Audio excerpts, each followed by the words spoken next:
Pasantren mah santri teh dicaci, dihina. Tapi ada nanti pada waktunya mang santri teh santri ya, bahwa santri itu akan dicari. Amin. Bakal diteangan. Saha nu bakal nuluykeun perjuangan para sepuh, para kiai, para ustad dan mun eueuh santri.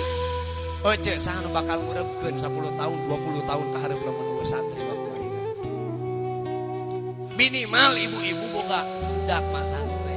Anak kecil di pesantren maca tabarakalladzi biyadihil mulku wa huwa ala kulli syai'in qadir.